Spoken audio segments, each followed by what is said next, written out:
Did you know that this climate change crisis we're facing right now should not have happened if we've learned and followed God's decree in the Bible long ago? Unknown to many, God has a law in the Bible about preserving and taking care of our natural resources. The late teacher Irano Evangelista had shared this knowledge in his Bible Revelations on the website www.thename.ph. Let us read God's law in Leviticus 25, verses 1-7. The Lord said to Moses at Mount Sinai, "Speak to the Israelites and say to them, when you enter the land I am going to give you, the land itself must observe a Sabbath to the Lord. For 6 years sow your fields, and for 6 years prune your vineyards and gather their crops. But in the 7th year the land is to have a year of Sabbath rest, a Sabbath to the Lord. Do not sow your fields or prune your vineyards. Do not reap what grows of itself or harvest the grapes of your untended vines. The land is to have a year of rest.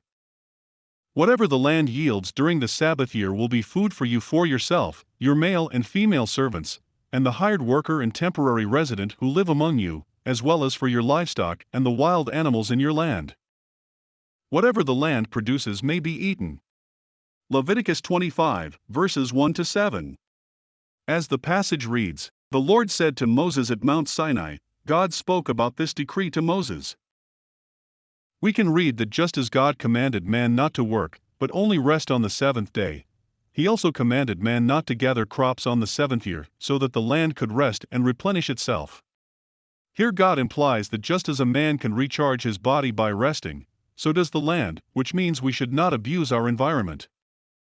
We can understand that the observation of God's Sabbath has a significant impact on ourselves and the whole planet. Giving a decree about a Sabbath for the land means that God did not fail to remind us how to take care of our environment. Look at what happened to our world when we did not observe God's decree about the Sabbath of the land. We abused its resources and did not give it rest. The abuse made to the environment had resulted in what we now experience as global warming.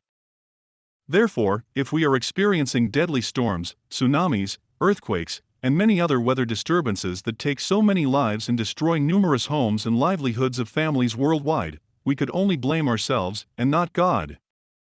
Now that we know God's decree about the 7th-year Sabbath rest for the land, we should let our world leaders and concerned environmental organizations discuss how this information can help save our future from this worsening climate change crisis. You might ask, how come we did not know of this vital decree before? Answer: these so-called religions and priests taught humankind their made-up teachings about God. They did not teach the truth about Jesus and God's actual name in the Bible. The false information they preached about God and His laws for the past 2,000 years led us to live under God's curse. Know more about this on the website www.thename.ph. This is not about promoting a new religion or faith, but only sharing God's true message.